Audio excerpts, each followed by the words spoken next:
Welcome, everybody, to a Wednesday class that shall not be named. We're here today to study, as we do on most Wednesdays. We've got Eva here with us live. We've got Jeff, and we've got Lou today. Our very best Stuart and his coverings. I'm looking forward to celebrating Judaism with you guys. So Lou, where are you right now? Are you still out of town? Okay. Can you hear me? I can. I'm in Florida. I'm coming home tomorrow. Safe trip. Thank you. What we're going to do today, we were going to talk about, I forgot the topic we were going to talk about, but Song of Songs. Song of Songs. But Flossie called and said she couldn't make it today and she really wanted to be here when we studied that. So we're going to do that next week. So I apologize, guys. Today we're going to do something even more interesting, just to make sure it's pointed. This is a better topic than Song of Songs. Although Song of Songs is the most R-rated we probably will ever get. But we're going to talk about the Bible as we've been doing. We're going to do that for the next couple of weeks. But instead of talking about one book, we're going to talk about one character. And that character is the prophet. So the prophet is, of course, somebody we see throughout the Torah and the Nevi'im, the prophets, obviously, because it's called the prophets. As we talked about, the first 5 books are the Genesis, Exodus, Leviticus, Numbers, Deuteronomy. The second section called prophets, the first books are historical books. Joshua, Judges, 1st and 2nd Samuel, 1st and 2nd Kings. And then we have 15 books of prophets. Isaiah, Jeremiah, and Ezekiel, the major prophets. And then we have 12 minor prophets. So there's lots of prophets. There are 15 people who have books named after them because they're prophets, but they're not the only ones. There are other prophets. Moses is obviously a prophet. Aaron could be called a prophet. Some might even say Abraham, Isaac, Jacob, Sarah, Rebecca, Rachel, Leah are prophets, even though they're not called that. Miriam is called a prophet, one of the 3 women. Deborah would be the other. She's a judge, a warrior, and a prophet. There's a strange woman we hear about one time called Huldah in the book of 2nd Kings, which is the prophet that has come to announce that the book that the king has is authentic. We think it was the book of Deuteronomy. So there's a lot of prophets. What we're going to talk about is, we'll talk about one specific prophet and talk about all of the prophets and what is their job. So what is a prophet? That is what we're going to talk about, because it is a word we use often, but it is also nebulous in a way. Prophecy, prophet, and it can mean a lot of things, but when it comes to biblical prophecy, that's what we're going to talk about. So the most famous prophet is obviously Moses. And then you have, I'm talking about people who are kind of labeled prophets. Then number 2 would probably be Isaiah and Elijah. And Elijah is a prophet who doesn't have his own book, as does his disciple Elisha, who becomes a prophet. So sometimes they have their own books. What does it take to have a book? You have to have somebody who probably writes it, first of all, and then promotes it long after you die. So you got to have some sort of advertising firm on your side. That definitely helps. Or you have to live very long, like Isaiah, who lived like 300 years. That if you live 300 years, then you're probably doing something pretty well, although there's debate as to whether there's one Isaiah or multiple Isaiahs. But this doesn't teach us what a prophet does. It teaches us about the idea of finding who a prophet is. So we know it could be a man or a woman, but it's generally a man. Now, what does a prophet do? And that is an important thing to describe because they play an essential role in our religion on a level that cannot be replicated. It is so important because without the prophets, we would not have Judaism. So we'll talk about the original role of prophet and then what happens to prophecy. So in our American system of government, we have three, what are they called again? Three branches of government. Thank you. Just slipped my mind. That's Yeah. awesome. Three branches: the executive, the legislative, and of course the judicial. So we have three branches.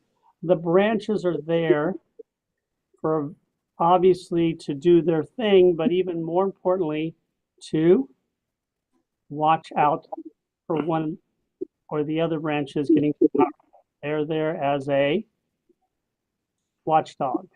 They're there to ensure that somebody doesn't take over total power. And that is one of the jobs of a prophet. This particular job of the prophet comes after the kingdom of Judah is founded. The prophet is the third branch, a wild card. In the legal setting, you have two branches of government in ancient Israel. You've got the kingship, which goes to the line of David, and you have the priesthood, which is descended from the line of Aaron, who had lived much earlier. So there's different branches of it. So those are the two legal positions that have jobs. They're jobs. You're a priest or you're king. A king is in charge of the country. Priest is in charge of the religion. They're equally important. This mimics Moses and Aaron. Moses was not in charge of the religion. That part was given to his brother Aaron. Moses was in charge of the country. He was the president, the king, the prime minister. Aaron was the pope, the chief rabbi. And that was their position. So very early on, we see that there's a division of power for a very specific reason. And that is they don't want anybody to become too powerful. It's very obvious. I just gave a sermon Saturday. What happens to Moses' children? Nobody knows because they have no part to play in the history of Judaism as far as we know. Now I think they probably became terrific human beings, but in terms of power, they didn't have any.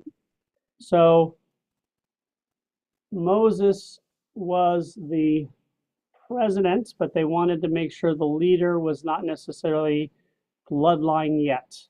When it comes to the king, it is following the blood. It's King David and his descendants. Aaron, it's following bloodline. But what happens if the priest and the king become in cahoots and are corrupt? That's when you need a third branch of the government. Whereas in America, we made it an official branch with a legal title, judiciary, legislative, president. We have very specific.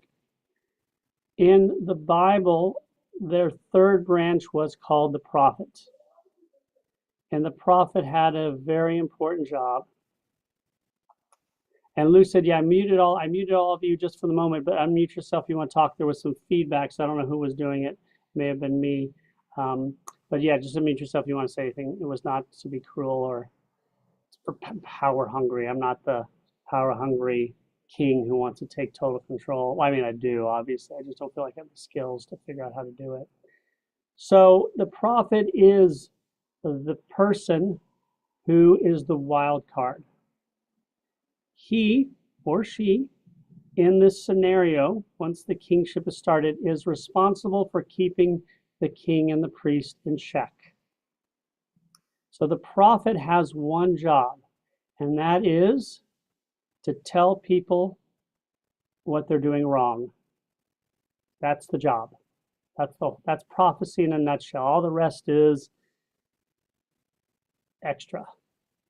The prophet is there to tell you you're doing something wrong according to the will of God.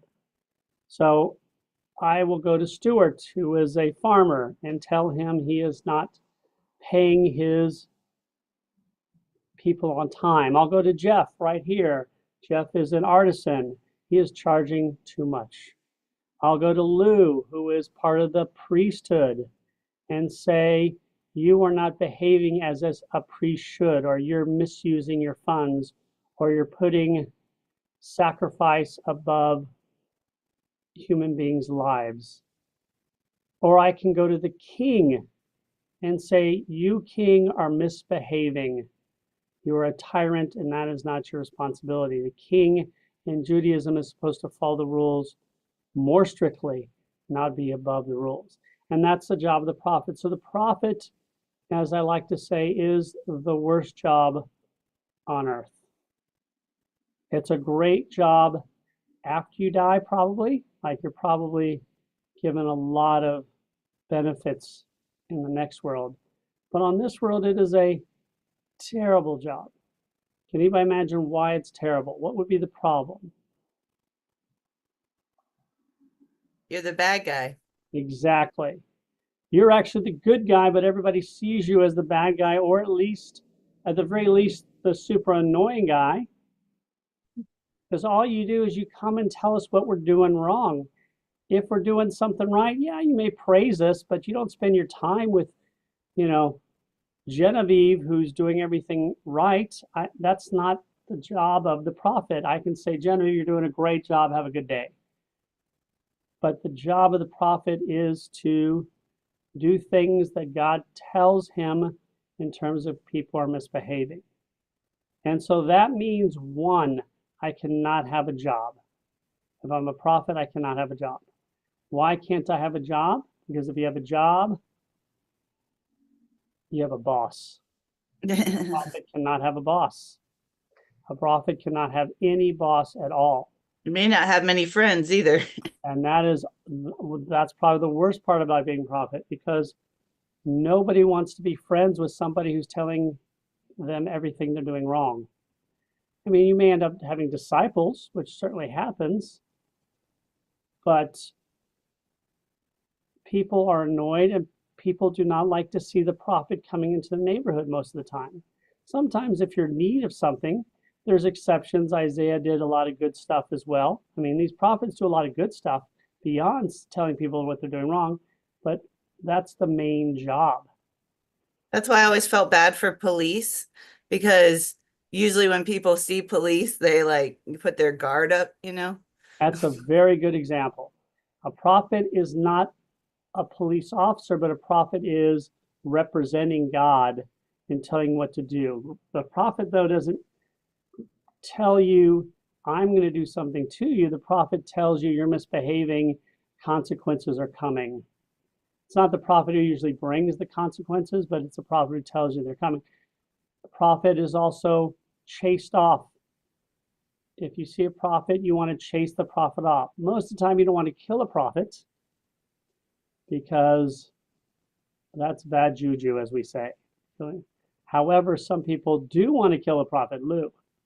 It's like if Jim Cantore shows up in your neighborhood, bad weather's coming. That's right. That's exactly right. You don't want to see Jim Cantore. You don't mind watching him on TV. Right. He's in another neighborhood. Yeah, but go somewhere else. That is an excellent point.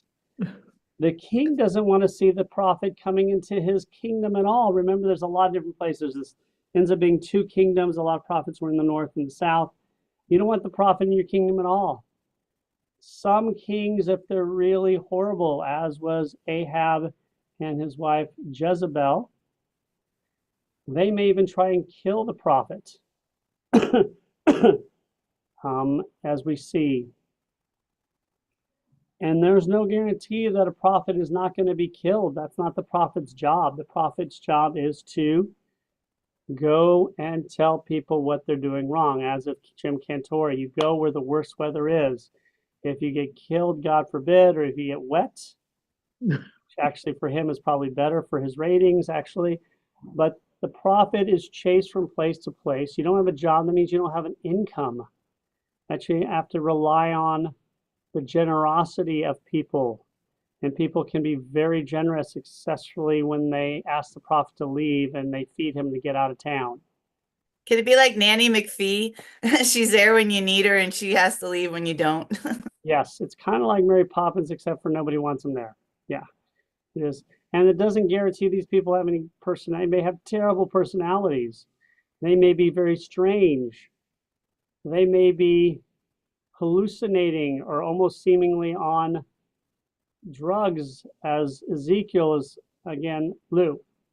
How do you get named how do you become a prophet? That is the question.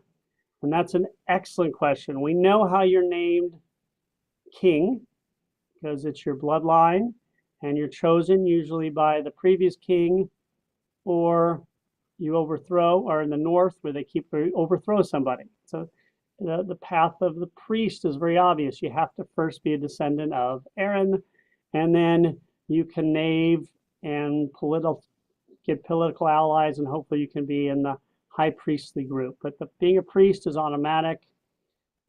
The prophet, we have absolutely no idea how a prophet is chosen. There is no list of reasons. We just know who's chosen. We know it's mostly men. It can be women. We know that it doesn't matter if you're from a poor or rich family, because we see both. It doesn't matter which location. Doesn't matter if you're in the north, the south, or a big city or small village. We see both. It doesn't matter your education background, whether you're educated or not. Only know that God chooses certain people. This is where the movie Oh God gets it right. When, oh my God, I just forgot his name. George Burns? George Burns, but my country singer, John Denver. When Oh. John Denver asked, am I an amazing person? Is that why I was chosen? And God says, the best answer, this could be straight out of the Bible. Well, you're better than some and not as good as others. I mean, that's a great answer.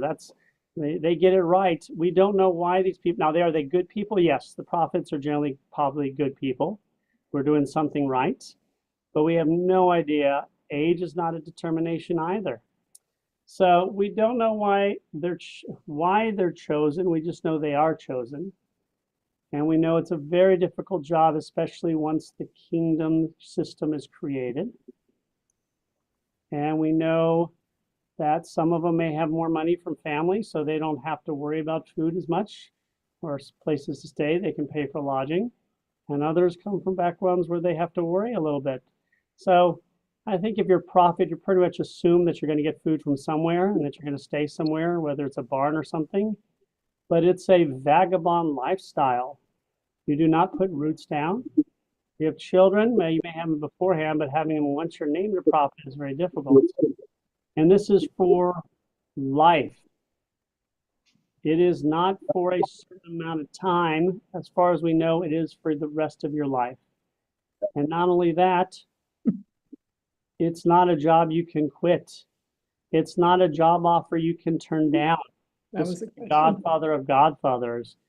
He made you an offer you couldn't refuse. That is true. We've seen a couple try and turn it down, namely Moses most famously.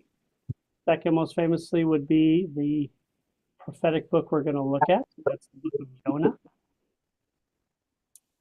You may have a very long book like Isaiah, which is spanned over hundreds of years and there's many chapters, or you may be Obadiah, who has one chapter and had one little thing to do. So we don't know about the rest of his life. So we don't know necessarily about their whole lifetimes. So we have a very limited scope. But what we do have is 15 books about the prophets. And we have snippets throughout the rest of the Bible about prophets like Elijah and Elisha, obviously Moses. So any questions before we start to look at the book of Jonah, which is, of course, probably the most famous of the minor prophetic books? Jeff. And Jeff, I'm so sorry. Can anybody else hear Jeff? I cannot hear him. I can hear that his mic's on. Send me it in the chat. You send me a chat, I'll read it. So I'm so sorry, Jeff. I don't know how to fix it. Actually, Jeff knows how to. He's better. He's probably got a mic. Jeff knows it. Jeff, if you would. So now let's go look at the prophetic book of Jonah. Jonah is so important that it is read at Yom Kippur. Very rare for a prophetic book to be read on a holiday. Now, would people have followed a woman back in the day? That is an excellent question. As we know, it was a male-dominated society as opposed to today. That was sarcasm, unfortunately. But in the two times where we have women prophets, where they, yes, like Miriam, people followed her a little bit. They mentioned that she led them in the dancing after the coming over the sea. Deborah is probably the best example. Deborah is in the book of Judges. Not only is she a judge and a prophet, very rarely somebody can have two monikers. She and Samuel would be the best examples of having two, or a nebulous kind of two different positions. She is a military genius. All judges in the book of Judges are military personnel. And yet, even though she's a military genius and a woman and a prophet, she is followed as far as we know. Now, we have to also add, one of the reasons she may have been followed is because the head general, a guy named Barak, was the one who followed her. So when she said, listen, I'm a woman, he said, I'm following you. You know what to do. I don't care if it makes me look bad that I'm following the lead of a woman. I'm the 5-star general, and I am deferring to you who has no legal position. So he made it very well known that she was in charge. So she was. But again, yes, it would be very difficult in many cases, I think, for people to follow women during different periods of time. Judaism, I think, treated women during this period. In Judaism, it would be better to probably be a Jewish woman than a woman in most societies, because we had a lot of regulations and rules for, if not equality, definitely a better lifestyle. But no, I think it would have been a very big issue if some of the prophets were women. But again, we don't know. I mean, we know very strong women who've really overcome and become great leaders. But you're right, a single woman walking through the countryside, going up to the king or the priest or very big, influential people and really dissing them in front of others, because a prophet was not afraid to go up to the king in front of everybody and interrupt a big event and say, you should not be having this event. You're a terrible person, and until you do something right, things are going to go bad. So that's a good question. I think it's an excellent point. It would have been interesting if we'd seen a prophet, a woman prophet, have her own book in the section of prophets with 12 minors, but we don't have that. Let's look at the book of Jonah. I'm going to put you on. Would they accuse her of witchcraft? That may have been a problem. Yeah, I think that certainly could have been the case. Now, witchcraft, interesting enough, was not limited to women. It was for men and women. Women, the reason, I think one of the reasons it's more associated with women is because the most famous witch in the Bible is a woman. But was witchcraft limited or connected with women? Probably not only at this time, but it certainly could have happened. Now, again, which brings them another point. How do you know someone's a prophet? That's a big question. And the answer is, if what the prophet prophesies comes true, you know they were real. And if the prophet prophesies something and it doesn't come true, then you know he's wrong. He was not a real prophet, which is the worst answer ever given in the history of the world. Because that means Jeff is telling me that I need to do something or else I'm going to be cursed in 10 years. or in 6 months. I have to know that doesn't help me in the moment at all. That is the least helpful advice. You're a prophet because in the future you're going to be proven right. That does not help me in the moment at all. So a prophet is someone, generally, if somebody's giving you ethical advice on how to behave and is chastising you for doing something unethically and you know it, that person, if not a prophet, could be a prophet. I mean, if somebody is asking you to do idolatry or act unethically, it is a false prophet. That is the best answer you can give, because it doesn't tell us how you can determine a real prophet from a false prophet, except for what happens in the future. So, and I can tell you this, Jeff is the real deal. I mean, some of us know who a real prophet is. We have a special ability, but besides people like me, you can't know. So let's go to, I should have brought that up first. Let's go to, did I put on some share yet? No, I did not. So let's go to the book of Jonah, which is an excellent book I'm going to use. Maybe we'll do another book later as well. This one's a little longer than some. So the story of Jonah is really interesting because it shows us a couple things. And I put this is the best it's got the gender for God in there. Now the word of the Lord came unto Jonah, the son of Amittai, saying. So there's not a lot of small talk here. You know, it's like, Jonah, you're a prophet.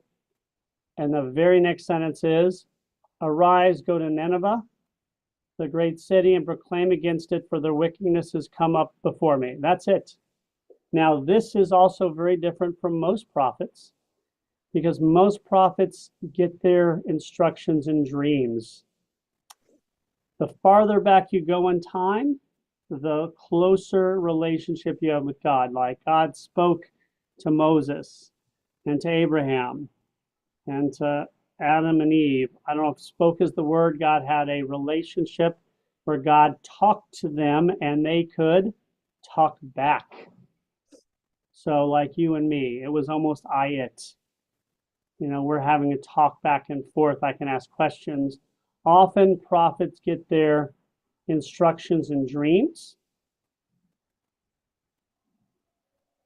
In this case, Jonah is told to do something, but we're going to see something at the end that is unusual, and that Jonah has a talk with God back and forth, which happened earlier but doesn't happen as much with later prophets. So arise and go to Nineveh, the great city, proclaim against it, for the wickedness has come upon me. So you're going to go to Nineveh.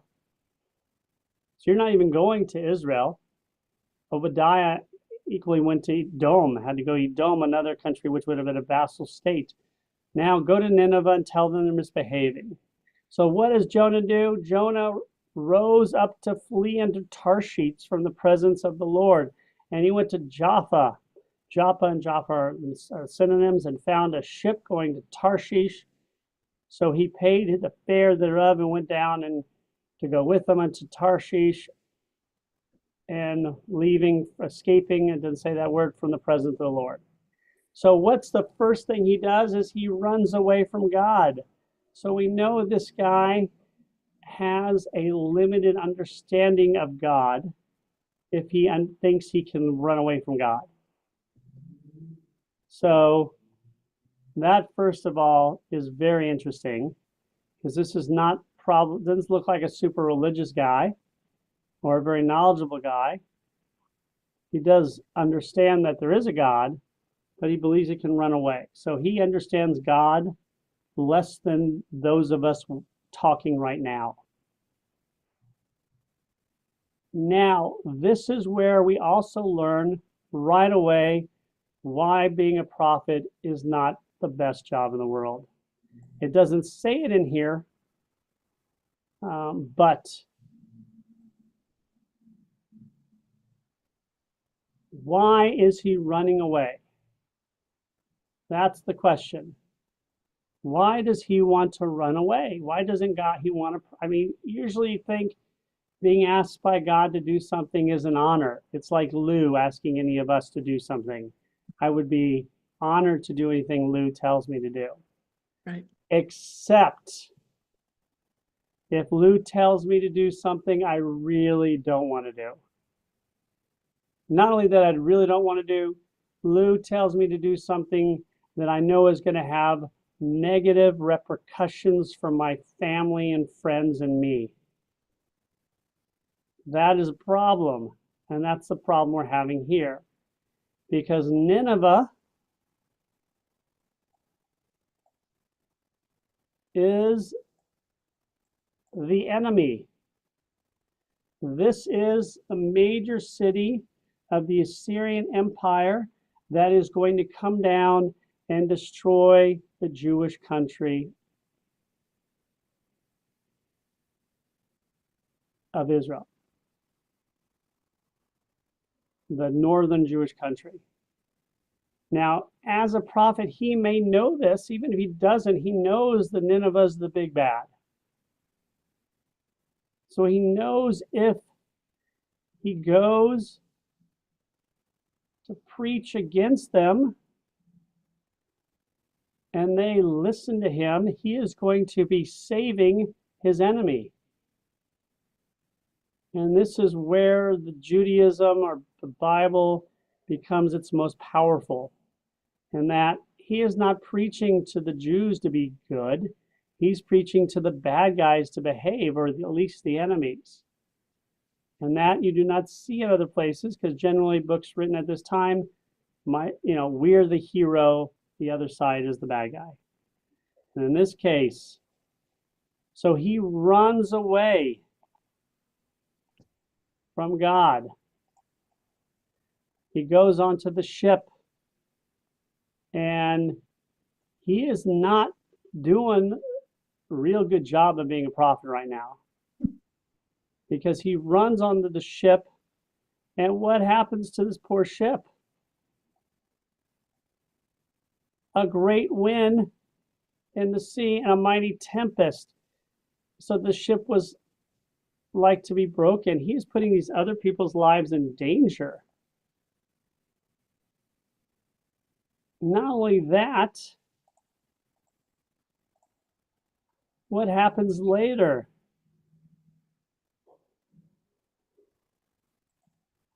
They come and cast lots to see whose fault it is. Cast lots. And the lot fell upon Jonah. So these sailors, who we know have bad reputations, have found out that this guy, who they're going to find out has been sleeping and has not been trying to batten down the hatch or help in any way, he went down and he went to sleep. Where does it say that? And so what he does then eventually is he gets brave and says, you know what? Instead of following God, what would I rather do than go preach to Nineveh? Kill me. Throw me into the sea. Throw me into the sea.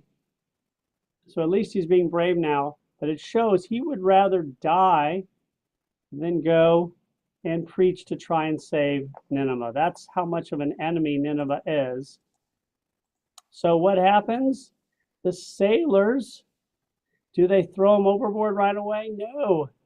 The sailors row hard to bring to the land. They try and save him and save the ship.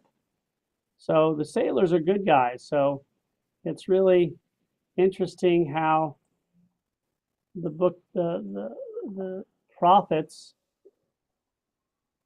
prove that other people can be good people and even better than us. So he's thrown overboard to try and save him.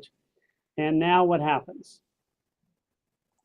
Well, we all know the story about the fish or a whale. Something swallowed him, and he is then vomited out. Think of the story of Pinocchio, obviously, which probably came from this. I think we all agree with that. So, chapter 3, he's vomited out, And now he is going to see the bad guys. And he is not happy, to say the least. He has tried to escape. He has been willing to die, but God is there. And so now, what is a prophet's job? Now he can do his job. His job is tell people what they're doing wrong. And so he went into Nineveh, which was a great city, and he said, you guys are misbehaving, and in 40 days, it's over. You guys are, doesn't go through the specifics, but obviously we can understand probably what's going on. There's probably greed and general tax evasion and dogs and cats living together. They're rooting for the University of Oklahoma. These are just bad people who are misbehaving. So in other religions and other books, they would be doomed, but in our religion, they can be saved. And so what happens? And the people of Nineveh believed God and proclaimed a fast. They put on sackcloth, the greatest to the least. And what happened to the king? What did the king do? Did the king go and kill Jonah and threaten him like we saw Ahab do or some of the others? No. He laid his robe down and he covered himself in sackcloth and ashes. And then he said, this is a proclamation that neither man nor beast, herd or flock taste anything, let them feed no water. So he's proclaimed a national fast. And then he said, everybody's got to wear sackcloth. I don't understand this part about man and beast because I don't know if the beast had to wear sackcloth, but you can read the sentence in different ways. I think it's an assumption that they weren't reading because obviously beasts don't want to wear sackcloth. They want to wear their usual tuxedos. Okay, and then what happens? Let them cry mightily unto God, turn from evil, turn from violence. So what happens? Jonah turns out to be, let's see, go back to red. And God saw their works and that they turned from evil, and God repented. He said he would do unto them. So what does this make Jonah? This makes Jonah the most successful of all prophets. It's very easy to see if you're success. If people repent and are forgiven, then you're success. It's kind of like comedy. I make a joke and people laugh, success. If they don't laugh, failure. Here, if they repent, not just in words, but in actions, then the prophet is successful. Here is the irony of Jonah. He is the prophet who does not want to be a prophet. And guess what? Out of all the prophets, who is the most successful prophet of them all? Jonah. Jonah is the most successful. He had one job: save the city of Nineveh, make them better people. And he did it. Not only did he did it to the end of the northern city, northern Jewish country of Israel. Because he saves Nineveh, we have the 10 lost tribes. Because he saves Nineveh, so again, it is very ironic that he is so successful. But not only is he successful, he's depressed about being successful. And I think we can all understand. Now, when you read the book and you don't understand that Nineveh is the enemy and is going to destroy Israel in the future, it's a little harder to understand. But once you know that little fact, And people reading at the time would have known because it was probably written after the destruction of the northern kingdom of Israel. So he goes and he's successful. And now what happens?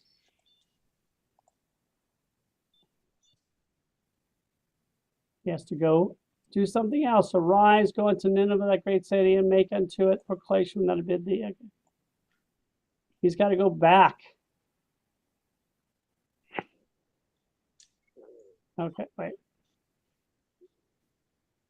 Oh, wait, this is just a repeat. All right, sorry. What chapter I'm in? I'm in wrong chapter. Chapter 4. I'm meant to be chapter.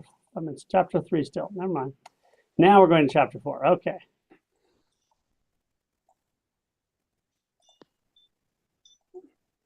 All right. There we go. Sorry about that. Now we're in the right place. Okay. Chapter 4. But it displeased Jonah exceedingly, and he was angry. Understandable. I just saved the bad guy. And then he gets angry. And he said, let's see, he prayed unto the Lord, saying, I pray thee, O Lord, was not this my saying when I was yet in my own country? We don't see exactly what he was saying before when he left, but we can understand what he probably said when God gave him the order was, are you kidding? I'm not going to go try and save them. That's probably what he said. And he said, thou art gracious God and compassionate, abundant in mercy, and you let people repent. This is the prophet. He did not want to be a prophet. He said, I know you're a good God and you're very compassionate. That's why I didn't want to serve you and go help Nineveh, because I was afraid you would be compassionate toward Nineveh. So it's very interesting how this guy was chosen. He is very centric towards his own people in many ways, understandably though. And so Jonah left, and in a very strange story that comes in a second here, we have, he goes, he's so upset, and he's sitting in the sun, and he's hot, and God prepared some sort of gourd, came over and gave him shadow, and so he wasn't so hot. But then what did God do? God put a worm that killed the gourd, and the sun got hot again. And what did he say? He said, it is better for me to die than to live. He's so upset about the heat. He's so upset about what happened in Nineveh. And God basically says, and this is kind of a strange little ditty. Oops, sorry, I keep messing this up. There we go. He says, hast thou pity on a gourd which thou hast not labored? Should I not have pity on Nineveh? Wow, that is powerful.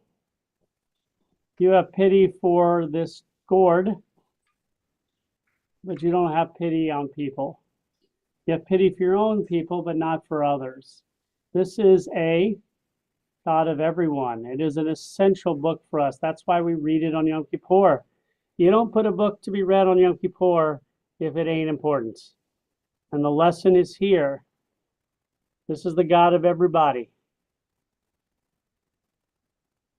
Everybody deserves a chance at forgiveness, and I'm here for them.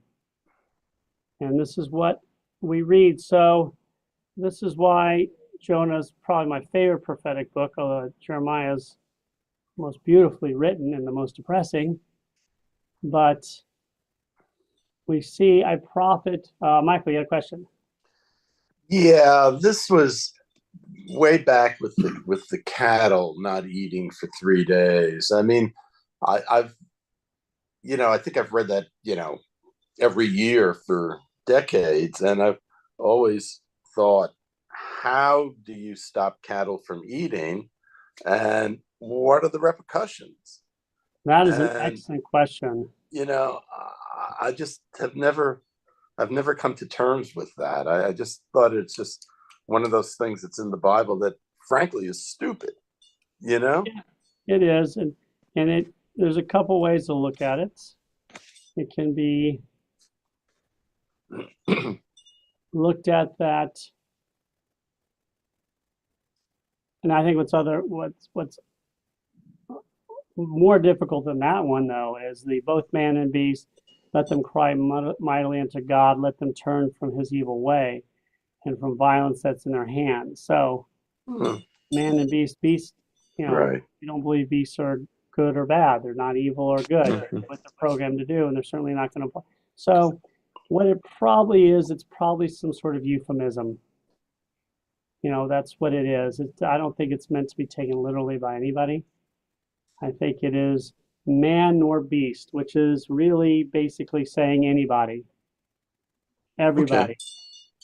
Um, Well, that makes sense. and it's a euphemism today as well. When we say man nor beast must do that, even today, it's meant to be like everybody, everybody from the king to the beggar.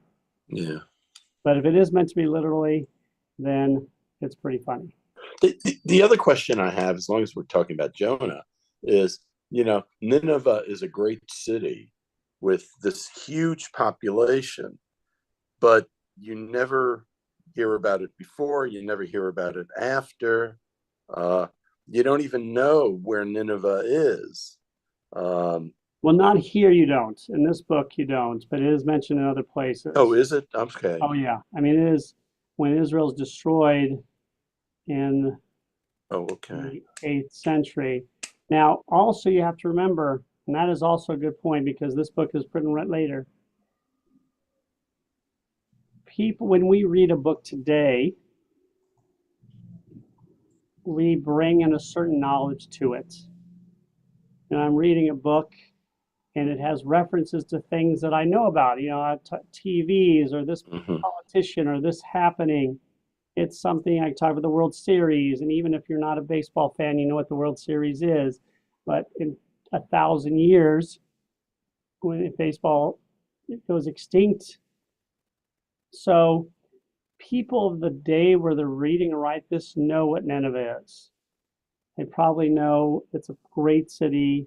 It's a major city and it's where it is. They've been there. They know what destroyed Israel however long ago.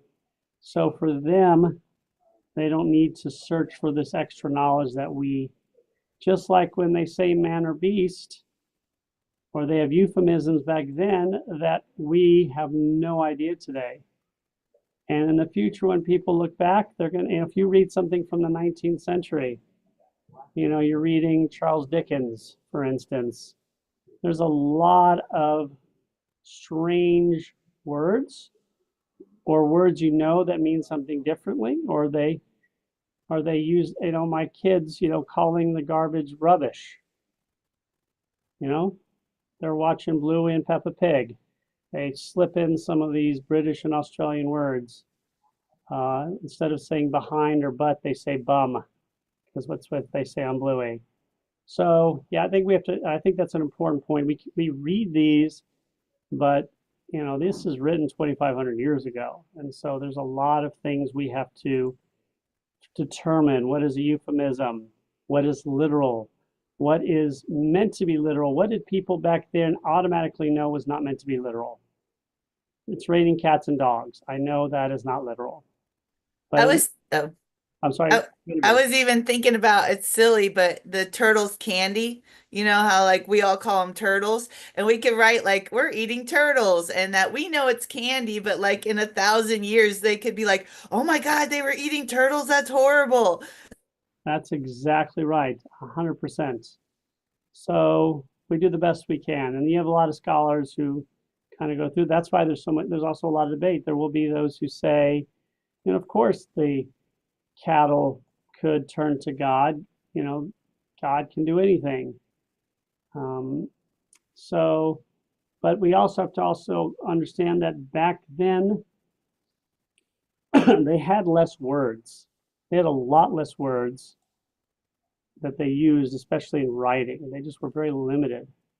Whereas today we have thousands, and the number of words we all know to be able to speak English is very much more than they knew back then in spoken words. But in the written language, our written language is even more varied than theirs. They had a very limited. So the Bible has a lot of words, but not compared to what we use in the world today. We have a lot more synonyms. We have a lot more experience with the world. We have a lot more stuff. So it makes a difference. But they use what words they have incredibly well.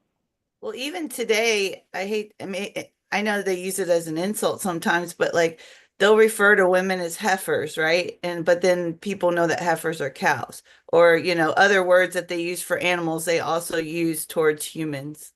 And that's an excellent answer as well. Even in the last 20 or 30 years, certain words are allowed to be said or not said.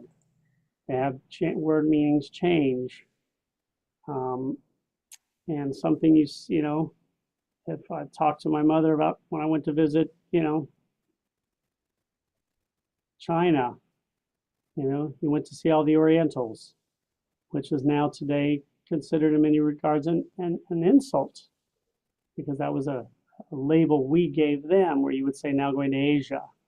But in 50 years, that may change. So again, words may become insults or more complimentary in the future, depending on what happens, So, but it's still incredible to see what prophecy was. It was a way to ensure that there were people watching the king and priest. The prophet had no official power, kind of like Gandhi or Nelson Mandela before he was elected. Gandhi was never an elected official. Mandela was later, but before he became prime minister, he was the de facto leader. Yet his power was because of him. Now, in this case, the prophet had God behind him, but they had no legal position in society. So that gave them a lot of power. When you are, let's say you're a radical protester, you have a lot more freedom than when you run for election. I'm a radical. I want to change the healthcare system. And I'm giving all these ideas and I'm screaming and I'm going everywhere. I'm elected. What happens when you're elected and you want to make changes? You can't do that anymore. You can't scream about all the terrible things because you have to go and make alliances. And if you want bills passed, you have to make compromises. And if you're uncompromising as a radical, extreme, I'm going to say in a negative terms, you can't do that. It doesn't work. So a prophet has to be outside the system completely. It is a very difficult place to be. Most of us are not prophets. We would be called priests. There's a lot of debate, some wonderful analogies given. The priest is the person who works in the system. The prophet is the person who works out the system. Most people cannot be a prophet because you want to have friends. You want to be in the system. You don't want to be out on a lone island. A few of the prophetic type people like Mahatma Gandhi, Mother Teresa, the famous ones, and Nelson Mandela before he's elected, become very famous. But it's very hard because you don't have an official way to get stuff done. Now, what happens to prophecy? Prophecy, from a Jewish perspective, ends. Malachi, the last prophet in the Bible, sometime in the 5th century BCE, and he's the last official prophet. So we don't have any prophecy. We don't have God sending dreams of the future or giving us instructions. It's kind of like God is now drawn back and said, I've given you everything you need. You guys got to figure out for yourself. So Judaism believes that God is like a parent. I'm with my 5-year-old, and I have control over my 5. Not on control. I have control of my 5-year-old plays with, and what his bedtime, and as he gets older, I will have less and less control. I will, I will be able to set his bedtime. I choose his friends, and as he gets older, he will take his own responsibility, and that's what happened to us.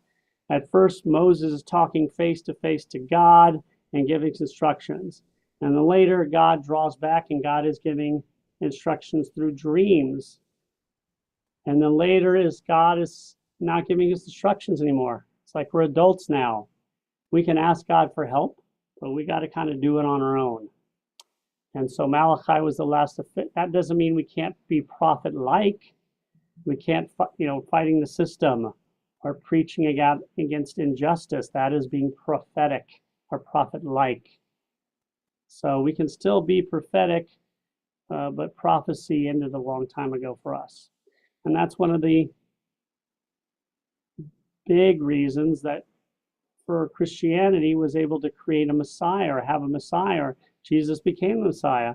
But for us, prophecy had ended hundreds of years ago, hundreds and hundreds of years earlier.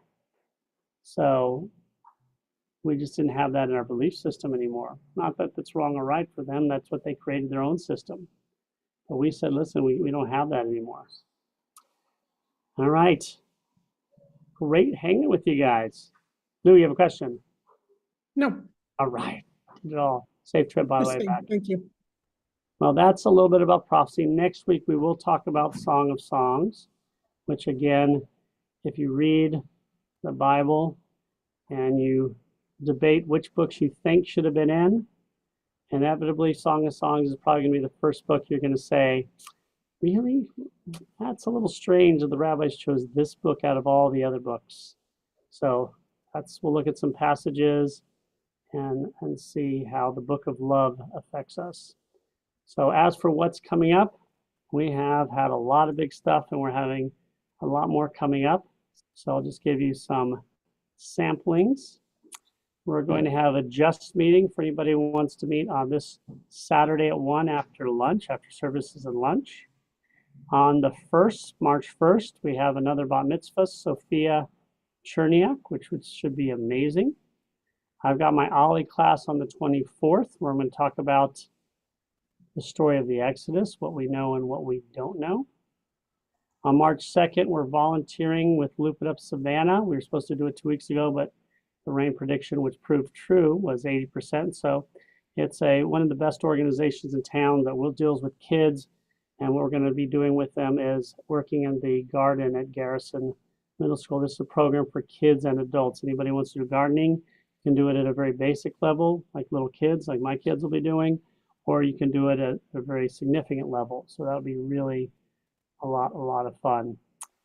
So that'll be, and then Sunday, March 9th, we have the Purim Spiel. That's going to be at 11. I think we're saying 11:30 now. It's going to be during Sunday school, but everybody's welcome to come. I'm mentioning this because several people on Sun City are not only participating, but helping to write it. So Karen Stewart and Art are participating as parts, and they helped write it as well. And anybody else? And so it should be a lot of fun. Any questions on Lou? You mentioned that the Ollie class for Monday you would do for us in this class 1 week. I'm happy to do it. Absolutely. Sometimes it's hard to get out to Ollie. Yeah. So if you didn't get in, we could set that up for.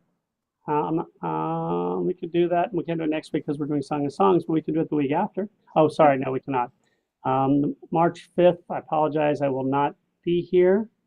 Remember, I was supposed to speak about anti-Semitism, the Holocaust to Country Day. I got the date wrong. It was not February 5th. It was March 5th. So, and any time coming up, it doesn't have to be, the next so maybe week. we'll do that on the 12th. Okay. All right. Fantastic, guys. So, looking forward to it. Have a wonderful week, everybody. Lou, again, safe drive, and we will see everyone next week on the Wednesday class that shall not be named as we talk about Song of Songs. So get your R-rated thinking cap on. Okay, thank you. Stay safe.